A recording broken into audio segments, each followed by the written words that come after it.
Hello students, I am your educator Tanvi. Here I am discussing the different classes of phylum Vertebrata. Few we have discussed in the previous lecture. Here let's begin with class Amphibia. So Amphibia, amphibios, from these two words it has been derived. Amphi means dual, bios means life. So means they have a dual life, as in these are amphibians. Why? Because they can exist, they can live on in two types of habitats, aquatic as well as terrestrial. They have two pairs of limbs and the body is divided into head and trunk, like we can see in a frog. That is an amphibian. The skin is moist and it is generally without scales. Eyes have eyelids, and the ear actually is represented by tympanum. Tympanum is the middle ear which is there in the humans, so you can call it as the eardrum. So no external ear is present, only tympanum is present. Unique feature is that the alimentary canal, urinary tract and reproductive tracts, they open in a common chamber that is called as cloaca. Now as they can live in both aquatic and terrestrial environments, so respiration is through gills and lungs as well as through their skin. So sometimes this is also called as cutaneous respiration. They have three-chambered heart, and these are cold-blooded animals as they cannot maintain their body temperature according to the outside temperature. Sexes are separate and the fertilization is outside the female body. They are oviparous as they lay eggs. Then the development is indirect, as we see that in a frog larva is produced, tadpole is produced, so the development is indirect. Some examples with the scientific name which are underlined, you can remember: buffo, toad and rana, frog. Next is class Reptilia. In Reptilia, actually reptile means any organism which can creep and crawl. That is the mode of locomotion. Mostly these are terrestrial. Body is covered with very much dry cornified skin. Cornified means there are different layers of the skin, like in humans it is present. There are certain scales, or which are also called as scutes, which are present in the epidermal layer, means on the skin.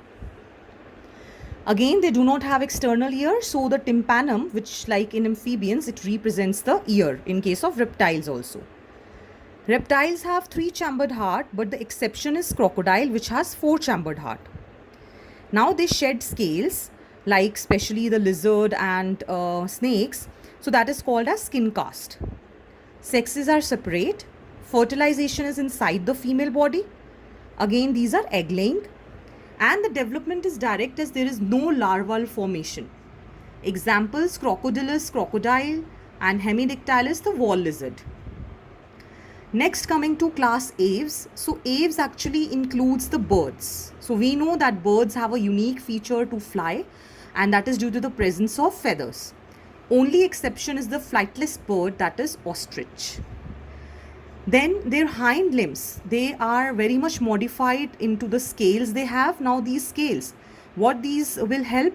These are helping in walking. We can see it can walk on the wires also, and on the trees they can clasp from the tree branches, they can swim. So due to these scales, which are actually modified hind limbs.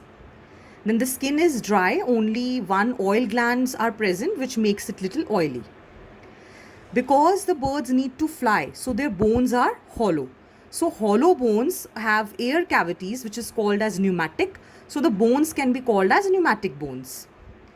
Then the digestive tract, that has special chambers, crop and gizzard, where the digestion will take place. These are homeothermous animals, means these are warm-blooded animals which will maintain their body temperature. Okay, so if outside it is 40 degree, inside it will remain 37 only. It will maintain its temperature. So homeostasis means maintaining of temperature. So from there this term has come. Homeothermous means maintaining the thermos. Thermos is temperature. Now respiration is through lungs. Sexes are separate. And fertilization is inside the female body, so internal fertilization.